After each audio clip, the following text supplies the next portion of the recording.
आज बोली निकला था कि सामने से ऑफर आया था। इसे एक जनी बोलल बड़ी नाम ना रखब, नाम का धरिए नाम। ऐसा दिन आ गया है पवन सिंह का, नाम धरे के टाइम बाद समझ जा सरे पगला, अपने माने अपने मुंह बड़ाई के फूल बांध देवे के। सही बात। और कुछ लोगों का इंटरव्यू देख एगो तो घरे घरे कहीं कौन काट खुलल करे गरीब गरीब फलानवा तारीख हम ही जा आवत नहीं, बाकी इधर कुछ नहीं। मार तो रही ऑफर के, जब स्वाभिमाने नहीं है तो फिर जी के मतलब क्या है? जय श्री राम।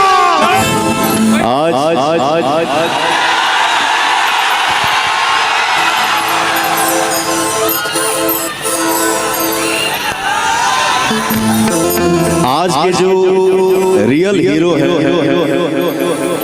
आज के जो हम लोगों के बीच में राजा साहब हैं, हमारे प्यारे भाई सरकारी नौकरी करते हैं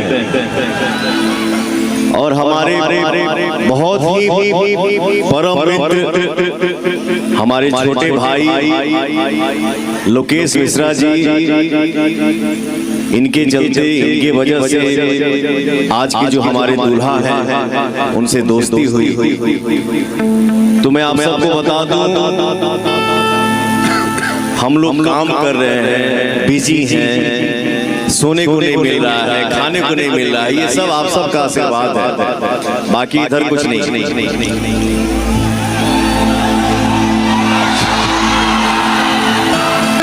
तो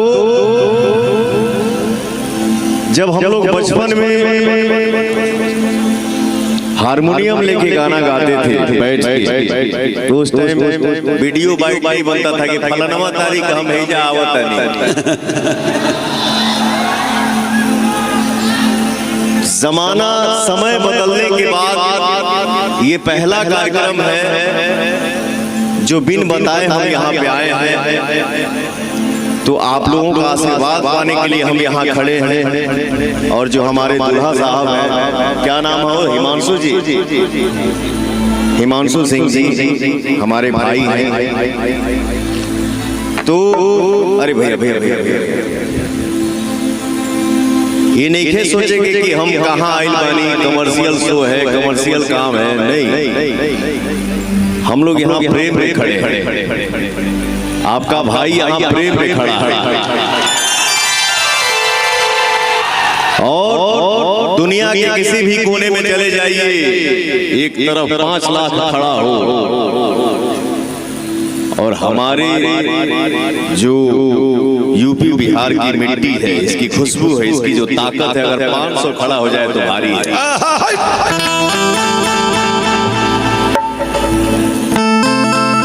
तनी साउंडवा बनाता हो बढ़िया से। हाँ, अरे शंकर जी बचपन के मित्र हैं, छाए रहते हैं।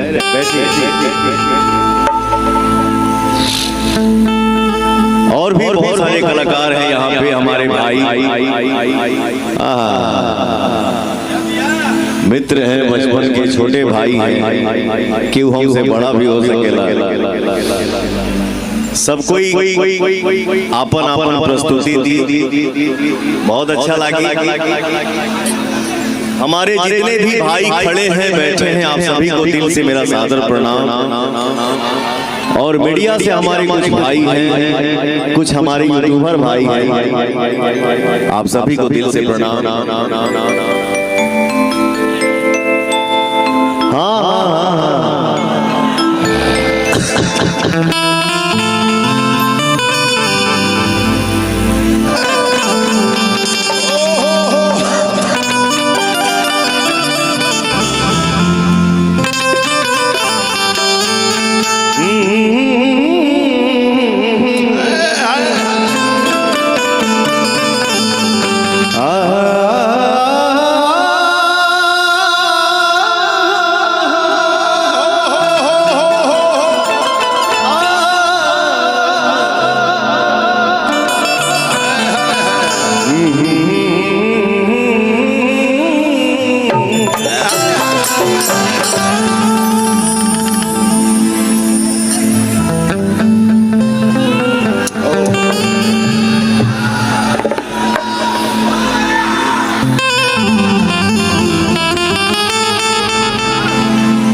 अरे छोटुआ क्या सर चलो गाना बजाना तो हो ही रहा है, जिंदगी भर होगा। हाँ भाई, जब ले जिए के बाद तब ले सिए के बाद।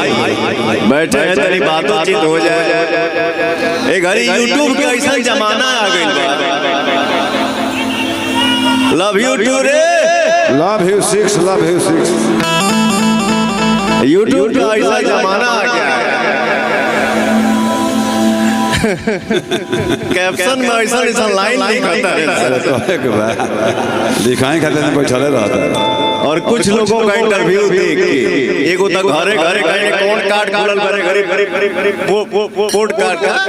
पॉडकास्ट घर ही में पॉडकास्ट खोल दो, घर ही में स्टार बने, हीरो बने, हीरोइन सब घर ही में बना। अपने मुंह बड़ाई के पुल बांध देवे के। सही बात।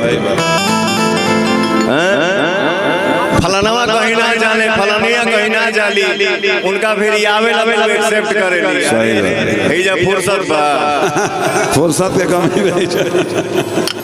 लेकिन एक बात जरूर मानना पड़ेगा,